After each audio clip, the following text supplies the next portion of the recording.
The biggest industries in New York are finance, insurance, and real estate, fire.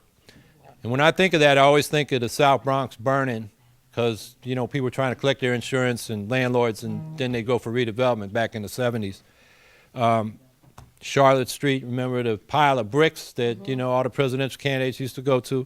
There were crimes behind that, white-collar crimes, and we're in a white-collar crime wave now, and one of them is how real estate is making out like bandits and not paying their share of taxes. I was talking about Wall Street, but like New York City was funded 50% by real estate taxes before Big Mac came in and made the working class pay more for the services, and now it's 30%.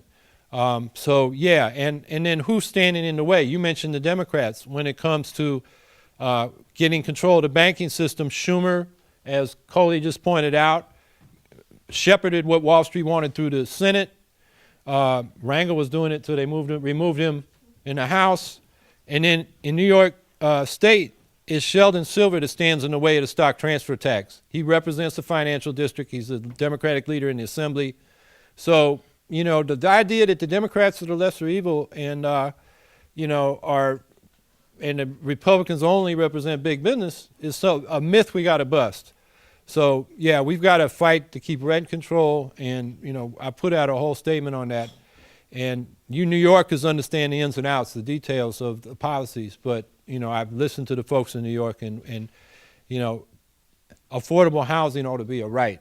And if we just let the market decide that, then they're going to be homeless people because they can't afford rents.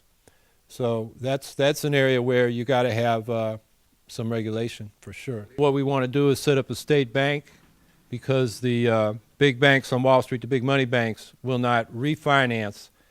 They want to make, look, the housing market, if you go from 1896 to 1996, values increased with the rate of inflation. And then you had an $8 trillion bubble that's come down $5 trillion. It's still not all the way down, so we're going to see more probably. What that means is the people that made the loans, the banks, should take some losses as long as the homeowners that borrowed. But the way it's been set up is only the homeowners, and they're losing. And plus, we've got prima facie evidence of massive fraud directed particularly at blacks and Latinos right here in New York City, across, you know, Queens and some of the inner suburbs. And people that were qualified for prime mortgages were steered to subprime mortgages. It's a whole, that's what I said earlier about a white-collar crime wave.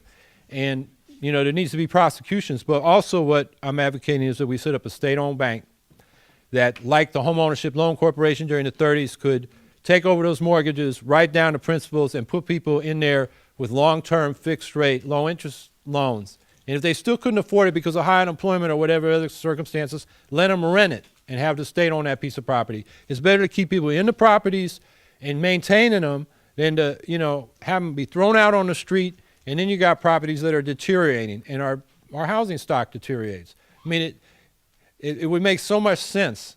And the only reason I can see why they're not doing that is because the bankers got control of the government. You know, it's that guy, was it Carl Levin from Illinois, blurted out the bankers own this place, you know, about a year ago when they were talking about financial regulation. Yeah, they own Albany too. And so we need to stand up to them.